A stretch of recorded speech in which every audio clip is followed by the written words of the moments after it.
আজকে আমি ভয়ানক একটা ব্যাপার নিয়ে বক্তব্য শুরু করতে চাই।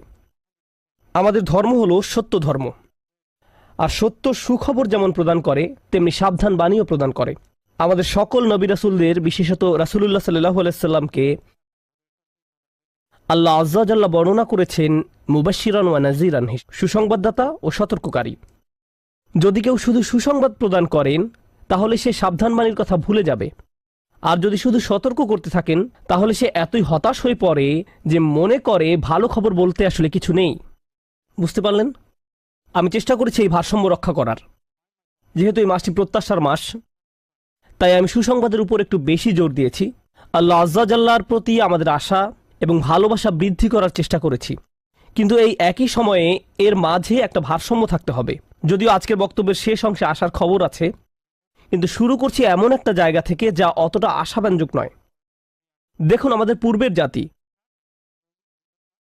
বনী ইসরায়েলকে আল্লাহ কিতাব দান করেছেন। আমাদের যেমন কোরআন রয়েছে, তাদেরকেও অন্য কিতাব দেওয়া হয়েছিল। কোরআন যাকে বর্ণনা করেছে অন্য কোরআন হিসেবে, অর্থাৎ আগের কিতাব। তারা তাদের কিতাবকে গুরুত্ব দিয়ে গ্রহণ করেনি। তাদের মাঝে বেশ কিছু বিভ্রান্তিমূলক ধারণা গড়ে ওঠে। আমরা যদিও এত ভালো মুসলমান নই, সমস্যা নেই। আল্লাহ যদি আমাদের দোজখে ফেলেনও, সবচেয়ে খারাপ পরিস্থিতিতে আল্লাহ যদি আমাদের জাহান্নামে ফেলেনও, এটা হবে সাপ্তাহিক ছুটির মতো, কয়েকদিন মাত্র। কারণ তিনি আমাদের এতই ভালোবাসেন যে মুসলমানরা শেষমেশ তো জান্নাতে যাবেই। তাই আমরা যদিও জাহান্নামে যাই, সেটা হবে অল্প কিছু দিনের জন্য, সমস্যা নেই। লান তামাসসানা নারু ইল্লা আইয়ামাম মা'দুদাত, গুটি কয়েকদিন ছাড়া আগুন কখনো আমাদের স্পর্শ করবে না, কিছুদিন মাত্র। ব্যাপারটা হলো, জান্নাত জাহান্নামের পূর্বে বিচার দিবস রয়েছে, যেটি একদিনের জন্য, সেটা 1000 বছর লম্বা হবে। জান্নাত বা জাহান্নাম নয়, আল্লাহর কথা অনুযায়ী শুধু বিচারের দিনটি এত লম্বা হবে। আর বিচারের দিনটি হবে মাত্র একদিনের, আর জান্নাত জাহান্নাম চিরকালের জন্য। তাই কেউ যখন বলে গুটি কয়েকদিন, তাকে এখনকার দিনের হিসেবে চিন্তা করলে তো হবে না। বর্তমানে পৃথিবী তার অক্ষ বরাবর ঘুরে, আমরা সূর্যের উদিত হওয়া এবং অস্ত যাওয়া দেখি, কিন্তু কিয়ামতের দিন সূর্য, চাঁদ এবং পৃথিবীর সব কিছুকে ধ্বংস করে নতুন একটা ব্যবস্থাপনা তৈরি করা হবে। তাই আমরা এখন যেভাবে 24 ঘন্টার হিসেব করি, সেভাবে রাত দিনের হিসাব করলে তো চলবে না যখন আখিরাত শুরু হবে। চলুন তাহলে সবার আগে এই ধারণাটি আমাদের মাথা থেকে ফেলে দেই। কোরআনের বহু জায়গায় জাহান্নামের আলোচনা করা হয়েছে, কিন্তু আমি শুধু কোরআন থেকে একটি বর্ণনা আপনাদের সামনে উপস্থাপন করতে চাই। আমার মতে এটি আল কোরআনের জাহান্নামের সবচেয়ে গুরুত্বপূর্ণ বর্ণনা। কোরআনের একজন ছাত্র হিসেবে আমি মনে করি এই বর্ণনাটি জাহান্নাম সম্পর্কে জানার শুরু মাত্র। কেউ যদি এই বর্ণনাটি বুঝতে পারে, তাহলে সে জাহান্নাম সম্পর্কে যথেষ্ট জানে। আয়াতটি শুরু করা হয়েছে এই কথা বলে, ওয়ালা ইন মাসসাতহুম, এমনকি যদিও। যখন আমরা বাংলায় বলি যদি আমি সেখানে যাই, যদি আমি সেখানে যাই, তাহলে তোমার সাথে দেখা হবে। কিন্তু কেউ যখন বলে যদিও আমি যাই, এর মানে হলো যাওয়ার সম্ভাবনা ক্ষীণ। তাই আয়াতটি যদিও দিয়ে শুরু হওয়ার মাধ্যমে এমন কিছু ঘটার সম্ভাবনা কমিয়ে দিয়েছে। এভাবে বলার মাধ্যমে আল্লাহ কোনো কিছুর উপর জোর কমিয়ে দেন। সহজ কথায় তিনি বাক্যটিকে দুর্বল করে দিচ্ছেন। যদিও, যদিও কি? যদিও মাসসাতহুম, যদিও এটা তাদের স্পর্শ করে। আরবিতে মাসসা অর্থ কোনো কিছু যখন আপনাকে সামান্যতম স্পর্শ করে, যেমন কোনো মাছি যখন কোনো মতে স্পর্শ করে। যদি সেকেন্ডের জন্য স্পর্শ করে তখন তাকে বলা হয় মাস। সুতরাং এটা যদি তাদেরকে কোনো মতে স্পর্শ করে 1 সেকেন্ডের জন্য, মাসসাতহুম। এখন কি তাদের স্পর্শ করে? আপনারা হয়তো ভাবছেন আগুন যদি তাদের স্পর্শ করে। আল্লাহ বলছেন নাফহাতুন, একটা হালকা বাতাস যদি তাদের স্পর্শ করে। চলুন এই বাতাস নিয়ে একটু আলোচনা করা যাক। আরবিতে নাফহাতুন বলতে বোঝায় দরজা বন্ধ করলে যখন সামান্য একটু বাতাস এসে পড়ে, পর্দা নড়ে ওঠে, অথবা কেউ জানালা বন্ধ করলে যেভাবে হালকা বাতাসে পর্দা নড়ে ওঠে। এই বাতাসের যা বাহির থেকে ভেতরে আসে বা ভেতর থেকে বাহিরে যায়, দুই ধরনের আছে। একটি হলো লাফহা, লাম যোগে, আরেকটি হলো নাফহা। লাম যোগে লাফহা মানে বাতাসটি গরম, আর নুন যোগে নাফহা মানে বাতাসটি ঠান্ডা। আল্লাহ বলছেন এমনকি যদি ঠান্ডা বাতাস তাদেরকে স্পর্শ করে, যদি ঠান্ডা বাতাস তাদেরকে স্পর্শ করে তোমার প্রতিপালকের শাস্তি থেকে। তিনি এই আয়াতে জাহান্নাম কাউকে স্পর্শ করার কথা বলছেন না। তিনি এই আয়াতে আগুন কাউকে স্পর্শ করার কথা বলছেন না। তিনি এমনকি গরম বাতাস কাউকে স্পর্শ করার কথাও বলছেন না। তিনি আগুনের ঠান্ডা অংশের কথা বলছেন, আর এটা আপনাকে চিরকালের জন্য স্পর্শ করছে না। প্রসঙ্গত, আমরা ফিজিক্সে পদার্থের 3টি অবস্থার কথা শিখেছি: সলিড, লিকুইড এবং গ্যাস। সলিড বা কঠিন কিছু যদি স্পর্শ করে আমরা তা অনুভব করতে পারি। এই মুহূর্তে গ্যাস আমাদেরকে স্পর্শ করছে, বাতাস এখন আমাদেরকে স্পর্শ করছে, আমরা এটা অনুভব করি না। আর এই আয়াতে আল্লাহ বর্ণনা করছেন কি তাদের স্পর্শ করছে? বাতাস তাদেরকে স্পর্শ করছে। কোন ধরনের বাতাস? অপেক্ষাকৃত গরম বাতাস নাকি ঠান্ডা বাতাস? ঠান্ডা বাতাস। ঠান্ডা বাতাস কোন রকম তাদেরকে স্পর্শ করছে। এই আয়াতের সবচেয়ে উল্লেখযোগ্য বিষয় হলো, আমি একটু আগে নাফহা এবং লাফহার কথা বলেছিলাম। অন্য কথায়, তারা এখনো জাহান্নামে প্রবেশ করেনি, তারা এর দিকে অগ্রসর হচ্ছে। আর জাহান্নামের অপেক্ষাকৃত ঠান্ডা বাতাস এসে কোনো মতে তাদেরকে স্পর্শ করলো। তখন তাদের প্রতিক্রিয়া কি? চিৎকার করে বলে উঠবে, ইয়া ওয়াইলানা, হায়, সবচেয়ে কঠিনতম শাস্তি আমাদের জন্য শুরু হয়ে গেছে। ইন্না কুন্না যালিমিন, আমরা সব সময় অপরাধী ছিলাম। তারা সাথে সাথে তাদের সব অপরাধ স্বীকার করবে। যে কারণে এই আয়াতটি আমি সংক্ষেপে আপনাদের নিকট উপস্থাপন করলাম। প্রথমত, এই আয়াতে আল্লাহ জাহান্নামের শাস্তির অভিজ্ঞতা বর্ণনা করছেন না। আল্লাহ সকল বিশ্বাসীকে জাহান্নামের আগুন থেকে মুক্ত রাখুন। কিন্তু আল্লাহ এখানে বর্ণনা করছেন এমনকি জাহান্নামের আগুনের কাছে গেলে এবং ক্ষণিকের জন্য এর বাতাসের সামান্য স্পর্শ লাগলে একজন মানুষ চিন্তা করা শুরু করবে এর চেয়ে আর ভয়ঙ্কর কোনো শাস্তি হতে পারে না। এজন্যই আল্লাহ দোজখের আগুন সম্পর্কে বলছেন, ইন্নাহা সাআত মুস্তাকাররা ওয়া মুকামা, নিশ্চয়ই তা অবস্থানস্থল ও আবাসস্থল হিসাবে কতই না নিকৃষ্ট। অল্প এবং বেশি যে কোনো সময়ের জন্য ওটা কত নিকৃষ্ট জায়গা। 1 সেকেন্ডের জন্য এটা ভাববেন না যে আমি তো খারাপ, আল্লাহ যদি আমাকে জাহান্নামে ফেলেনও এক সময় তো আমি এখান থেকে মুক্তি পাবো। এই ধরনের চিন্তাকে কখনো প্রশ্রয় দিবেন না। এই ভূমিকা দেওয়ার পর যখন বিচার দিবস শুরু হবে, যখন সমগ্র মানব জাতি একত্রিত হবে, তারা জানে না কোথায় যাবে, তারা জানে না কোন দিকে ফিরবে। এই ঘটনা আসলে রাসূলুল্লাহ সাল্লাল্লাহু আলাইহি সাল্লামের একটি হাদিসে উল্লেখ করা হয়েছে এবং জ্ঞানের প্রতি মুসলমানদের আগ্রহ ছিল সব সময়। তো একবার কিছু মানুষ বিখ্যাত সাহাবী আনাস ইবনে মালিক রাদিয়াল্লাহু তাআলা আনহুর কাছে এলো, কারণ মানুষ লোকমুখে এই খবর পেয়েছিল যে আনাস এই হাদিসটি জানতেন, আর এটি অনেক বড় একটি হাদিস, বুখারী শরীফে বর্ণিত আছে। এই ঘটনা ঘটে রাসূলুল্লাহ সাল্লাল্লাহু আলাইহি সাল্লামের ইন্তেকালের পরে। তিনি বলেন, হাদ্দাসানা মুহাম্মাদুন সাল্লাল্লাহু আলাইহি ওয়াসাল্লাম। এখন আনাস রাদিয়াল্লাহু তাআলা আনহু কথা বলছেন। তিনি বলেন, রাসূলুল্লাহ সাল্লাল্লাহু আলাইহি সাল্লাম আমাদের বলেছেন, ইযা কানা ইয়াউমুল কিয়ামাতি মা জান্নাসু বা'দুহুম ফি বা'দ। মনোযোগ দিয়ে শুনুন। যখন বিচার দিবস শুরু হবে, মানুষ ঢেউয়ের মতো একে অপরের উপর আশ্রয় পড়বে, সর্বত্র বিশৃঙ্খলা, সবাই একে অন্যের দিকে ছুটতে থাকবে। ফায়াতুনা আদম, তারা কোনো একভাবে আদম আলাইহিস সালামের দেখা পাবে, তারা তার কাছে ছুটে আসবে। ফায়াকুলুনা ইশফা আলানা ইলা রাব্বিক, সমগ্র মানব জাতি আদম আলাইহিস সালামের কাছে ছুটে আসবে এবং বলবে, আপনি কি দয়া করে আমাদের পক্ষ থেকে আল্লাহর সাথে কথা বলতে পারবেন? আমরা আল্লাহর ভয়ে ভীত।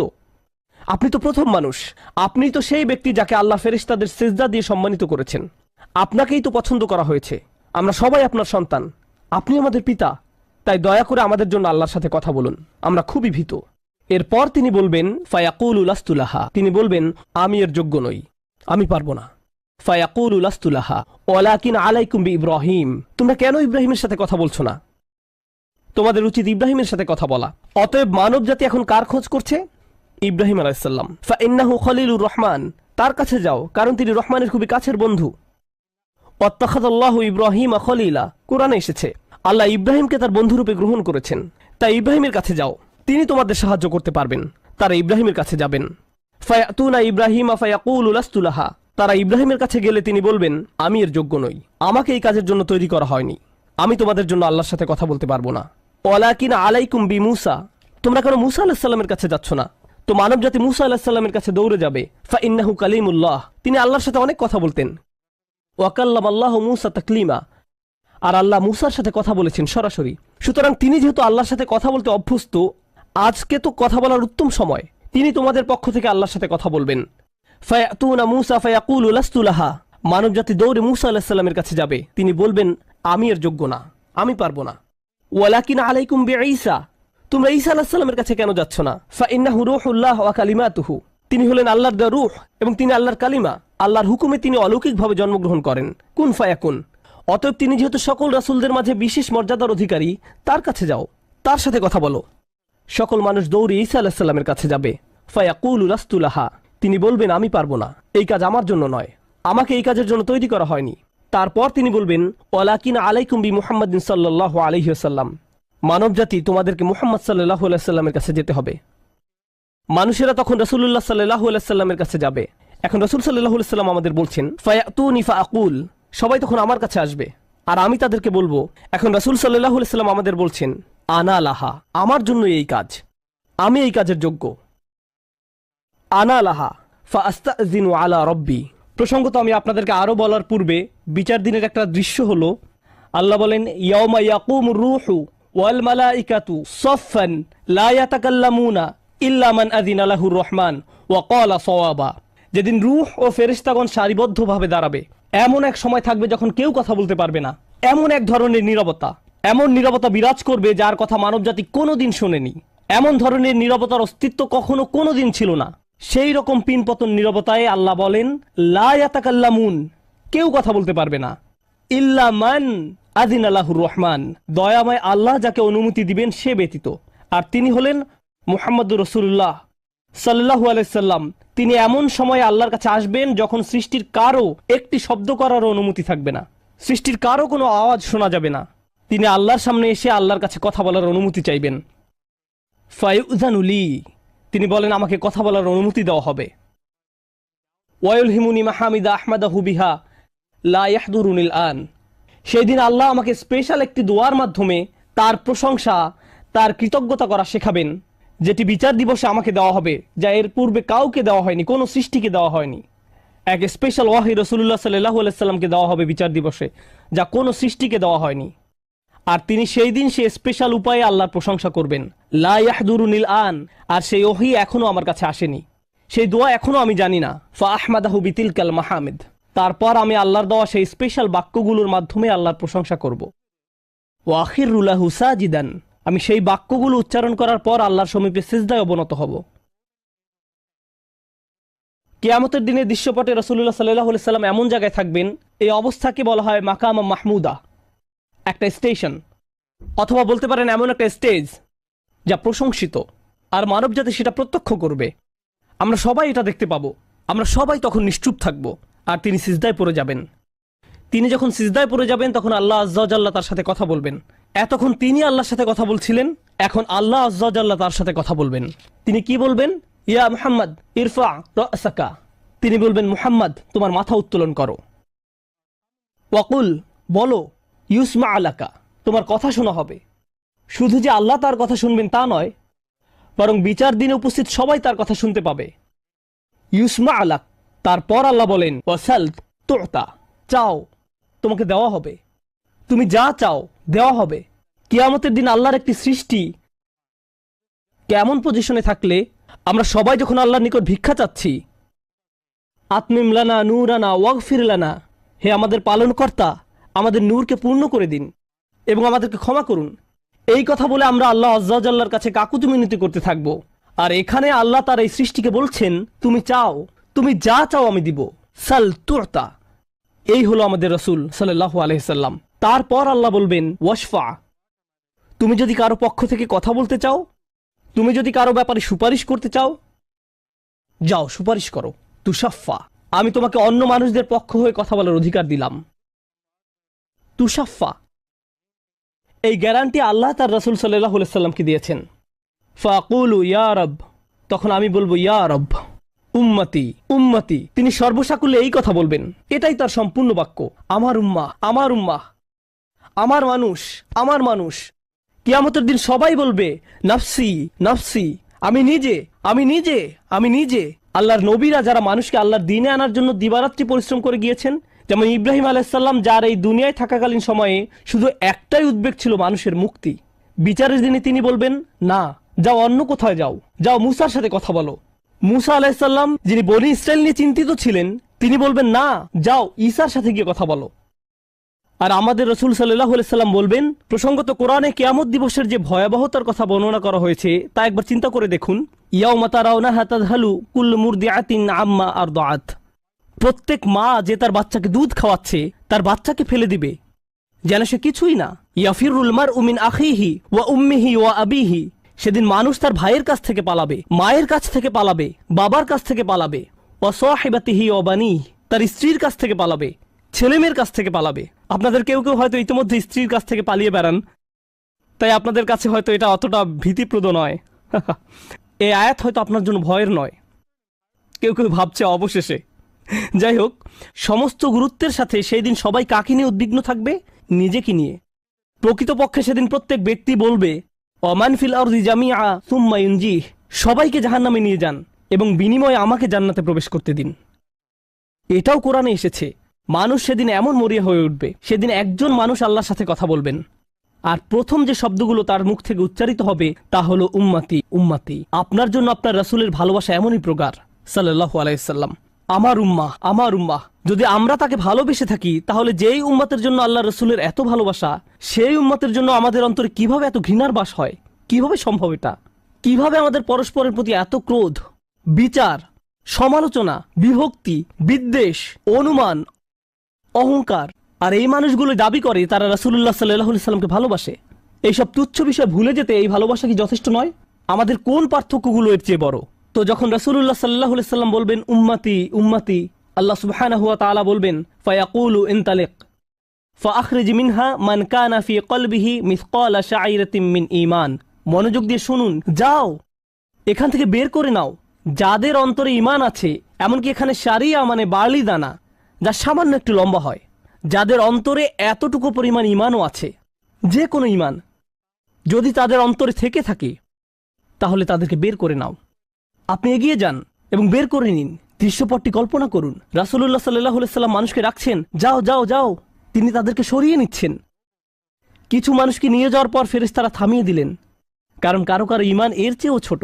সামান্য পরিমাণ ঈমান বলতে আসলে কি বোঝায়? কেউ একজন হারাম কোনো কাজে যুক্ত ছিল, সে ভয়ানক কিছু একটা করছিল, কাজটা করে ফেলার পর তার মনে অনুশোচনা জাগ্রত হলো, তার ভেতর থেকে কিছু একটা বলছে, এটা খারাপ কাজ, আমার এটা করা উচিত নয়, আল্লাহ আমাকে এটা সম্পর্কে জিজ্ঞাসা করবেন। তারপর কোনো একভাবে তার এই চিন্তাটাকে সে দমিয়ে দিল, থাক এখন চিন্তা করার দরকার নেই। কিন্তু পরবর্তীতে সে আল্লাহর কাছে দোয়া করে বলল, ইয়া আল্লাহ, আমি জানি না কিভাবে এই কুঅভ্যাস থেকে বাঁচব, আমাকে এর থেকে মুক্তি দিন। আমি চাই না এটা আমার জীবনে আর ঘটুক, কিন্তু তবু আমি এটাতে আটকা পড়ে আছি। অতি ক্ষুদ্র ঈমান তার ভেতর থেকে চিৎকার করছে, অন্য কেউ এটা শুনতে পারছে না, তার অন্তর এটা শুনছে।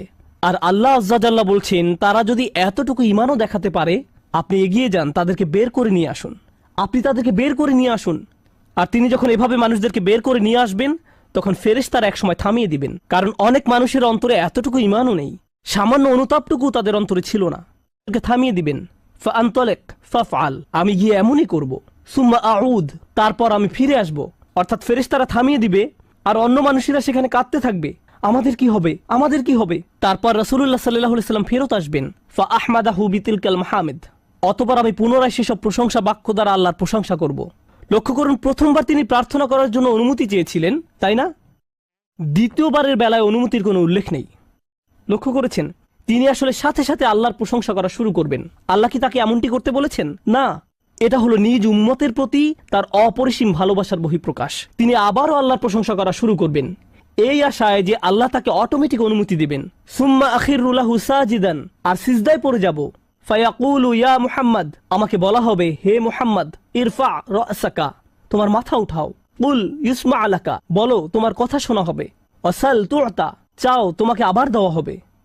ওয়াশফা তুশাফা, সুপারিশ করো, সুপারিশ গ্রহণ করা হবে। তোমাকে সুযোগ দেওয়া হবে তাদেরকে বের করে নেয়ার, তোমাকে তাদের জন্য সুপারিশ করার সুযোগ দেওয়া হবে। ফাআকুলু ইয়া রব উম্মতি উম্মতি, আমি তখন বলবো, হে আমার রব, আমার উম্মত, আমার উম্মত। তিনি তো ইতোমধ্যে অল্প ঈমানের অধিকারীদেরকে বের করে নিয়েছেন।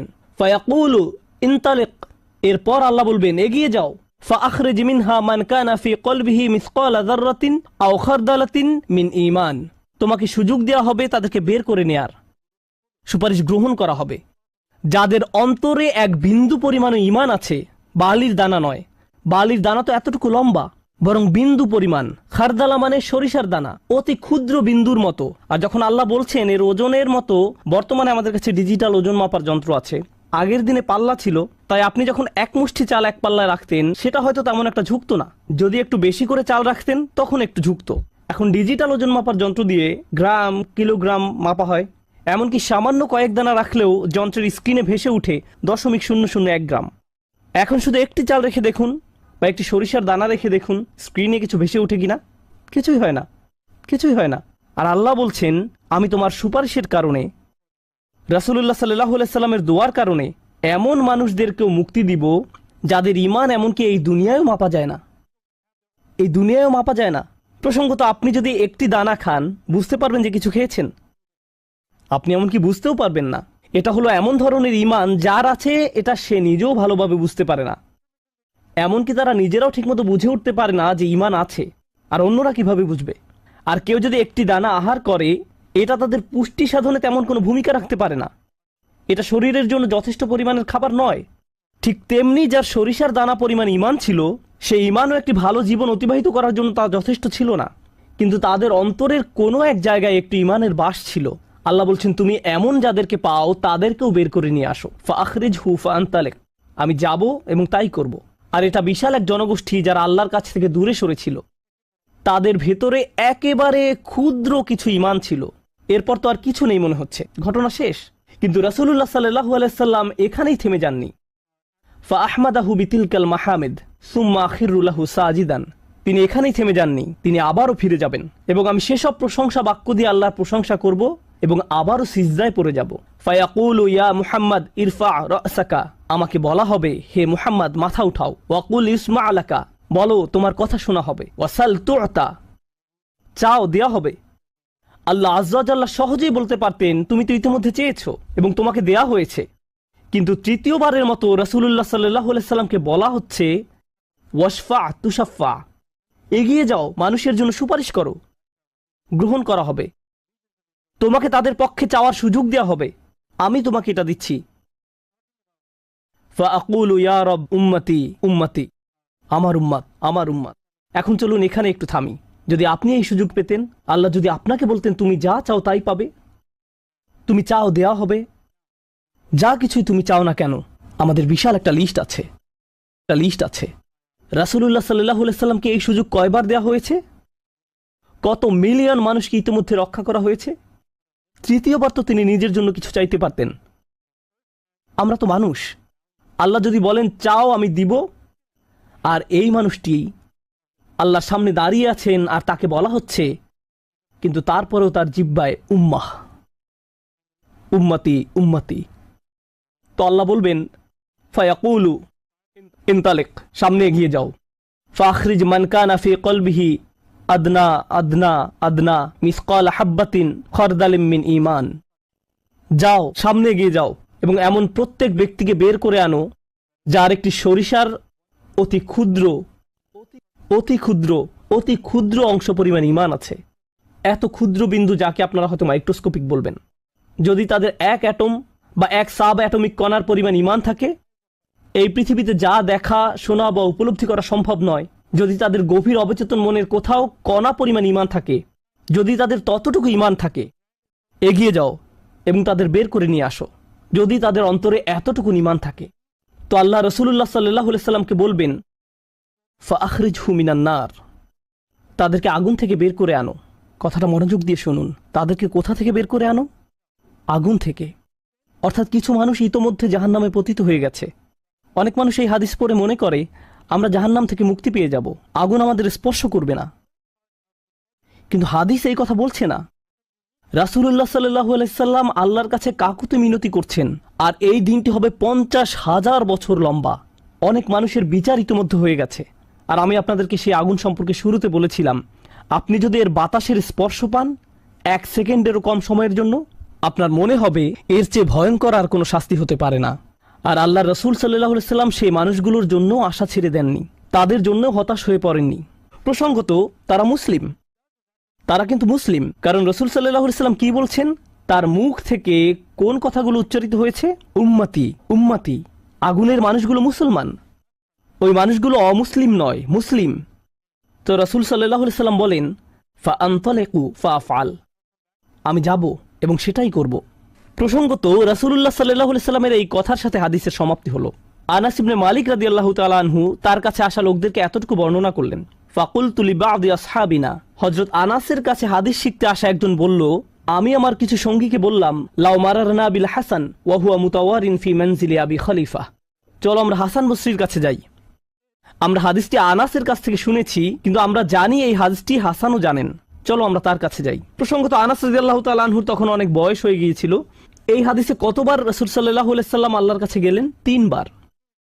রাসূলুল্লাহ সাল্লাল্লাহু আলাইহি সাল্লাম ইন্তেকাল করেছেন বহু বছর আগে। আমরা জেনেছি এই হাদিস হাসান বসরিও জানেন। তারা আগে কখনো এই ধরনের কথা শুনেনি। খুবই আশ্চর্যজনক কথা। এজন্য তারা ব্যাপারটা যাচাই করতে চাচ্ছিলেন যে দেখা যাক হাসান বসরিও একই হাদিস বর্ণনা করেন কিনা। তারা শুনেছে হাসান বসরি বাস করেন আবু খলিফার বাড়ির পেছনের একটি ঘরে। তাই তারা হাসান বসরিকে খুঁজতে লাগলো। তারা তাকে খুঁজে পেলেন। হাদ্দাসানা আনাস ইবনে মালিক ফাআতাইনাহু ফাসাল্লামনা আলাইহি। তো আমরা তার কাছে এলাম এবং তাকে সালাম দিলাম। ফাআযিনা লানা, তিনি আমাদেরকে প্রবেশের অনুমতি দিলেন। ফাকুলনা লাহু ইয়া আবা সাঈদ, আমরা তাকে বললাম, হে সাঈদের পিতা, জিনাকা মিন ইনদি আখিকা আনাস ইবনে মালিক, আমরা আপনারই ভাই আনাস ইবনে মালিকের নিকট হতে আপনার কাছে আসলাম। ফালাম নারা মিসলা মা হাদ্দাসানা ফি শাফাআত, শাফাআত বিষয়ে তিনি যেমন বর্ণনা দিয়েছেন তেমনটা বর্ণনা করতে আমরা আর কাউকে দেখিনি। ফাকালা হি, তিনি বললেন ফাহাদ্দাসনাহু বিল হাদিস, আমার কাছে সেটি বর্ণনা করো, দেখি তোমরা আনাসের কাছ থেকে কি শুনেছো। তো তারা তার নিকট সম্পূর্ণ হাদিসটি বর্ণনা করে শোনালেন। ফাআনতাহা ইলা হাযাল মাওদি', আমরা এই পর্যন্ত অর্থাৎ 3 বার রাসূল সাল্লাল্লাহু আলাইহি সাল্লামের সুপারিশের কথা বলে শেষ করলাম। ফাকালা হি, তিনি বললেন আরো বর্ণনা করো। ফাকুলনা লাম ইয়াজিদ লানা আলা হাযা, আমরা বললাম তিনি তো এর অধিক আমাদের কাছে বর্ণনা করেননি, আমাদেরকে এতটুকুই বলেছেন। এখন হাসান কথা বলছেন, লাকাদ হাদ্দাসানি ওয়া হুয়া জামিউ মুনযু 20 সানাতান, তিনি অর্থাৎ আনাস আমার কাছে এই হাদিস বর্ণনা করেছেন যখন তিনি তখন যুবক ছিলেন, 20 বছর আগে। কত বছর আগে? 20 বছর আগে। আমি নিশ্চিত না তিনি কি বাকিটুকু ভুলে গেলেন, নাকি তিনি তোমাদেরকে বাকিটুকু বলেননি কারণ তাহলে তোমরা অলস হয়ে পড়বে। ফালা আদ্রি আনাসি আম কারিহা আন তাত্তাকিলু, তিনি এরপর বললেন এই হাদিসের চতুর্থ একটি অংশ আছে, আর আমি নিশ্চিত নই তোমাদের বলা উচিত কিনা, কারণ তার এখন বয়স বেশি হয়েছে, তার স্মরণশক্তি ওইভাবে কাজ করছে না। কিন্তু আমার সন্দেহ তিনি তোমাদের বলেননি কারণ তোমরা এতে অলস হয়ে পড়বে। তারা বলল, ইয়া আবা সাঈদ হাদ্দাসানা, আপনি কি আমাদেরকে এটা বলতে পারেন? আমরা আসলেই জানতে চাই। ফাদহিকা, তিনি হাসতে শুরু করলেন। ফাকালা খুলিকাল ইনসানু আজুলা, তিনি কোরআনের একটি আয়াত উল্লেখ করে বললেন, মানুষকে সৃষ্টি করা হয়েছে তাড়াহুড়া প্রবণ করে। মা যাকারতুহু ইল্লা ওয়া আনা আদরি আন উহাদ্দিসুকুম হাদ্দাসানি কামা হাদ্দাসাকুম বিহি, আমি তো বর্ণনার উদ্দেশ্যেই তোমাদের কাছে বিষয়টি উল্লেখ করলাম। তিনি তাদেরকে উৎসুক করে তুলেছিলেন, আমি তোমাদেরকে বলবো তিনি তোমাদের নিকট যা বলেছেন তা সত্য। হাসান আরো বলেন, রাসূলুল্লাহ সাল্লাল্লাহু আলাইহি সাল্লাম বলেন, এরপর আমি চতুর্থবারের মতো ফিরে আসব। ফা আহমাদাহু বিতিলকাল মাহামিদ, এবং সেসব প্রশংসা বাক্য দিয়ে আল্লাহর প্রশংসা করব, যে বাক্যগুলো আল্লাহ আমাকে দিয়েছেন, যা অন্য কোন সৃষ্টিকে এর পূর্বে দেয়া হয়নি, এবং সিজদায় পড়ে যাব। সুম্মা আখিরু লাহু সাজিদান, তখন বলা হবে, ফায়ুকালু ইয়া মুহাম্মদ ইরফা রাসাকা, হে মুহাম্মদ মাথা উঠাও। ওয়াকুল ইউসমা, বলো তোমার কথা শোনা হবে। ওয়াসাল তুআতা, চাও দেয়া হবে। ওয়াশফা তুশাফা, শাফায়াত করো গ্রহণ করা হবে। এই সময়ে এসে এতটুকুর চেয়ে ছোট ঈমানও আর অবশিষ্ট নেই। সকল সম্ভাব্য ঈমানওয়ালাদের মুক্তি হয়ে গেছে। আদনা আদনা আদনা মিসকাল হাব্বা, সবাই মুক্তি পেয়ে গেছে। ফাআকুলু ইয়া রব ইযান লি ফি মান ক্বালা লা ইলাহা ইল্লাল্লাহ। এখন রাসূলুল্লাহ সাল্লাল্লাহু আলাইহি সাল্লাম বলেননি উম্মতি, এইবার তিনি উম্মতি বলেননি, তিনি বলছেন, হে আমার প্রতিপালক, আমাদেরকে তাদের সম্পর্কে শাফায়াত করার অনুমতি দান করুন যারা বলেছে লা ইলাহা ইল্লাল্লাহ। যে এমনকি এই কথা বলেছে, আচ্ছা ঠিক আছে, আমার মনে হয় একজন সৃষ্টিকর্তা আছেন। একটি কলেজ ক্যাম্পাসে হয়তো একদল ছাত্র মুসলিম ছাত্রদের সাথে আলোচনা করছে, তখন একজন বলল, আচ্ছা ঠিক আছে, দার্শনিক দৃষ্টিকোণ থেকে মেনে নিলাম একজন ঈশ্বর রয়েছেন, ঠিক আছে আমি মানলাম যে একজন ঈশ্বর আছেন। আমি বলছি না যে আমি মুসলিম, যদি উপাসনা করতেই হয় তাহলে শুধু এক ঈশ্বরের উপাসনা করতে হবে। তাদের অন্তরে কোনো অনুভূতি নেই, তারা কারো ইবাদত করছে না, তারা শুধু এই উপসংহারে পৌঁছেছে। প্রসঙ্গত এই ধরনের একটা সাদৃশ্য পাওয়া যায় সূরা হুজরাতের একটা আলোচনায়। আল্লাহ বলছেন, ফাকালাতিল আরাবু আমান্না কুল লাম তুমিনু ওয়ালাকিন কুলু আসলামনা, বেদুইনরা বলে আমরা ঈমান এনেছি, বলো তোমরা ঈমান আনোনি, বরং তোমরা বলো আমরা আনুগত্য স্বীকার করেছি। তোমরা শুধু ইসলামের প্রাথমিক ধারণা গ্রহণ করেছো। ধারণা থাকে এখানে, আর ঈমান কোথায় থাকে? যাদের অন্তরে কিছু ঈমান ছিল তাদের ইতোমধ্যে নেওয়া হয়ে গেছে।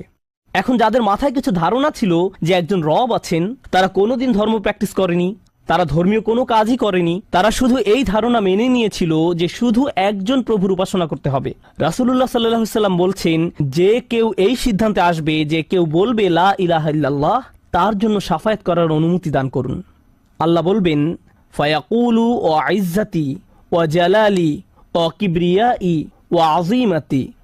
আল্লাহ বলবেন, আমি আমার কর্তৃত্বের শপথ করছি, আমি আমার স্বীয় গৌরবের শপথ করছি, আমি আমার বরত্বের শপথ করছি, আমি আমার মহত্বের শপথ করছি। লা উখরিজান্না মিনহা মান ক্বালা লা ইলাহা ইল্লাল্লাহ। আমি স্বয়ং অবশ্যই তাদের সবাইকে জাহান্নাম থেকে বের করব যারা বলেছে লা ইলাহা ইল্লাল্লাহ, তোমার এই সুপারিশের কারণে। সাল্লাল্লাহু আলাইহি সাল্লাম। জাহান্নাম কতটা ভয়ঙ্কর তার একটা ছোট্ট নমুনা দিয়ে আমি আজকের আলোচনা শুরু করেছিলাম। এখন সব শেষে রাসূলুল্লাহ সাল্লাল্লাহু আলাইহি সাল্লাম আমাদের জন্য এই শাফায়াত করছেন। এই হাদিসটি অন্যতম গুরুত্বপূর্ণ একটি হাদিস। এমনকি 20 বছর পরে আনাস ইবনে মালিক এখন বৃদ্ধ হয়ে গেছেন, মানুষ তখনও তার কাছে শাফায়াত বিষয়ে জানতে এসেছেন। এমনকি আজকের দিনেও এই হাদিসটি অন্যতম শক্তিশালী একটি হাদিস, এবং অন্যতম এই জন্য যে ভুলভাবে ব্যবহার করার একটি বক্তব্য রাসূলুল্লাহ সাল্লাল্লাহু আলাইহি সাল্লামের। কখনোই এর অপব্যবহারের চিন্তাও করবেন না। এটা ফ্রি হয়ে যাওয়ার লাইসেন্স নয়। যদি আমরা মনোযোগের সাথে পড়ি তাহলে আমরা বুঝব যে আল্লাহ এমন মানুষদেরকে জাহান্নাম থেকে বের করে আনার জন্য অনুমতি দেবেন যাদের ঈমান যথেষ্ট ছিল না, যাদের সৎ কাজ যথেষ্ট ছিল না। পক্ষান্তরে এমন অনেক মানুষ থাকবে যাদের অন্তরে ঈমান আছে, যাদের ডান হাতে সৎ কাজ আছে, আর এই সৎ কাজগুলো বিচারের দিনে আলোতে পরিণত হবে। হৃদয়ের ঈমান ও বিচারের দিনে জ্যোতিতে পরিণত হবে। ইয়াসআ নূরুহুম বাইনা আইদিহিম ওয়া বিআইমানিহিম। তাদের বুকের ভেতর থেকে আলো ছুটতে থাকবে এবং তাদের ডান হাত থেকে এই আলো টর্চে পরিণত হবে, গাড়ির হেডলাইটের মতো। চারপাশে থাকবে অন্ধকারাচ্ছন্ন, আর আপনি জান্নাতের দিকে ছুটতে থাকবেন। আপনাকে জাহান্নাম অতিক্রম করে যেতে হবে, এটা আল্লাহর নির্দেশ। ওয়া ইম মিনকুম ইল্লা ওয়ারিদুহা। জান্নাতে যেতে হলে সবাইকে জাহান্নাম অতিক্রম করে যেতে হবে, সবাইকে, এর কোনো ব্যতিক্রম নেই। আর এই ব্রিজ অতিক্রম করতে হলে আপনার আলো লাগবে। যদি আলো না থাকে তাহলে পড়ে যাবেন। তো মানুষ যখন হেঁটে যাচ্ছে তখন অনেকের এত পরিমাণ আলো থাকবে যেন মক্কা থেকে সিরিয়া দেখা যাচ্ছে, আর কারো কারো এত অল্প পরিমাণ আলো থাকবে যে তারা কোনো মতে পায়ের সামনের কিছু অংশ দেখতে পাবে, কারণ তাদের ঈমান দুর্বল ছিল। কিন্তু এই হাদিস এমন মানুষদের সম্পর্কে নয় যাদের সামান্য কিছু আলো থাকবে বা অনেক বেশি আলো থাকবে। এই হাদিস এমন মানুষদের সম্পর্কে যাদের আলো এত স্বল্প পরিমাণ যে এটি দিয়ে কিছুই দেখা যাচ্ছে না। আর যাদের আলো আছে তারা আল্লাহর কাছে ভিক্ষা করতে থাকবে, রব্বানা আতমিম লানা নূরানা ওয়াগফির লানা। আমাদেরকে আমাদের আলো পূর্ণ করে দিন, ব্যাটারি যেন শেষ হয়ে না যায়। আমাদেরকে জান্নাতের গেটে পৌঁছে দিন, আমাদেরকে ক্ষমা করে দিন। আমরা আল্লাহর কাছে ভিক্ষা চাচ্ছি যেন তিনি আমাদের কপালে রাসূলুল্লাহ সাল্লাল্লাহু আলাইহি সাল্লামের শাফায়াত জুড়ে দেন। তিনি যেন আমাদেরকে তাদের অন্তর্ভুক্ত করেন যারা আরশের ছায়ায় থাকবে। আমরা আল্লাহর কাছে প্রার্থনা করছি তিনি যেন আমাদেরকে তাদের অন্তর্ভুক্ত করেন যাদেরকে এমনকি জাহান্নামের আগুনের ঠান্ডা বাতাসও স্পর্শ করবে না। আমরা আল্লাহর কাছে দোয়া করছি তিনি যেন আমাদেরকে তার রাসূলের অনুগত উম্মায় পরিণত করে দেন। তাদের অন্তর্ভুক্ত নয় যাদের ব্যাপারে তিনি অভিযোগ করবেন, বরং তাদের অন্তর্ভুক্ত করুন যাদের জন্য তিনি সুপারিশ করবেন। আগেরবার আমি বলেছিলাম একদল মানুষ সম্পর্কে রাসূলুল্লাহ সাল্লাল্লাহু আলাইহি ওয়াসাল্লাম অভিযোগ করবেন, ইন্না কওমি ইত্তাখাযু হাযাল কুরআনা মাহজুরা। হে আমার রব, নিশ্চয়ই আমার কওম এই কোরআনকে পরিত্যাজ্য গণ্য করেছে। আমরা তাদের অন্তর্ভুক্ত হতে চাই না। আমরা তাদের অন্তর্ভুক্ত হতে চাই যাদের জন্য তিনি আল্লাহর কাছে সুপারিশ করবেন। আল্লাহ যেন আমাদের সবাইকে তার রাসূলের শাফায়াতের যোগ্য করে দেন।